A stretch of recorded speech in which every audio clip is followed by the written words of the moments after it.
Alors on peut s'en vouloir, par exemple, des amis préparent une fête d'anniversaire et au lieu de se réjouir, on n'est pas content, on est anxieux, on n'arrive pas à se détendre, voire même on peut, leur en vouloir d'avoir, prévu quelque chose sans nous prévenir parce qu'ils savent qu'on n'aime pas être surpris et que c'est pas quelque chose qui est agréable pour nous. Puis en même temps, peut-être qu'on aimerait, réussir à se détendre et que, on voit les autres qui se réjouissent d'avoir des surprises et on peut se dire: «Pourquoi moi j'arrive pas à me détendre, dans ces contextes-là?» Alors, dans le cadre en tout cas où on a vécu des traumatismes graves dans l'enfance, cette réaction à l'âge adulte est en d'un lien de cause à effet, direct en fait et pour ça, il faut comprendre le fonctionnement du système nerveux. Notre système nerveux, suite à un trauma, reste dysrégulé. Il a été déclenché dans une effraction, une sidération.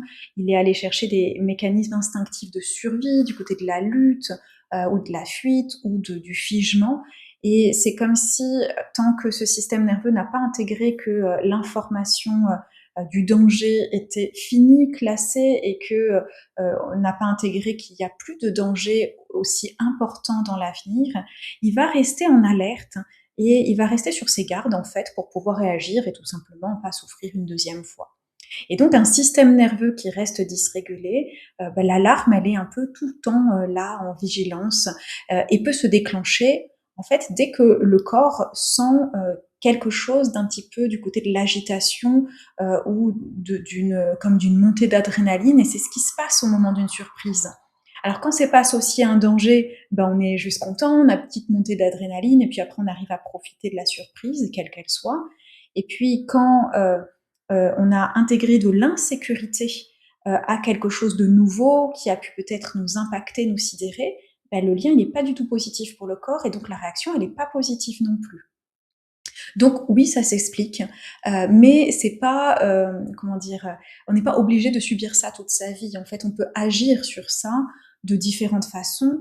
Il va y avoir, toutes les stratégies, d'ancrage et de régulation qui permettent, même si on est agité, de, développer des stratégies pour, revenir à une régulation interne, et se redonner l'information que là, tout de suite, maintenant, on est en sécurité et puis on peut respirer. Il y a des techniques de visualisation qui permettent de retrouver du calme.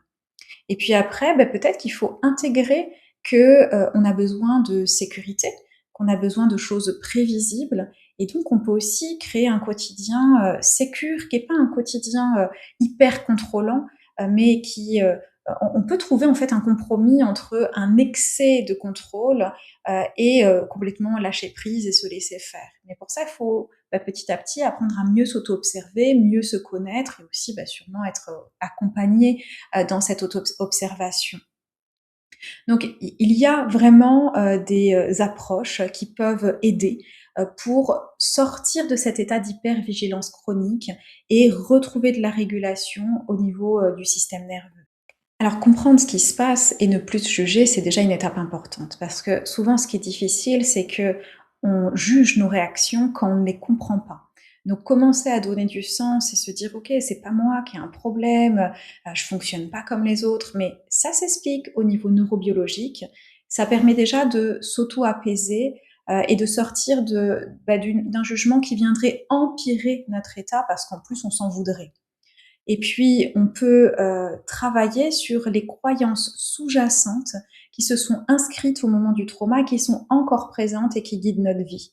Des croyances sous-jacentes installées autour de quand il se passe quelque chose dans mon corps, du côté de l'agitation par exemple, c'est que je suis en danger. Et ça, le fait de détecter les croyances sous-jacentes, de mieux s'auto-observer, de se réguler, c'est exactement tout ce qu'on travaille dans les échanges de groupe, dans le cadre des groupes thérapeutiques NOOC.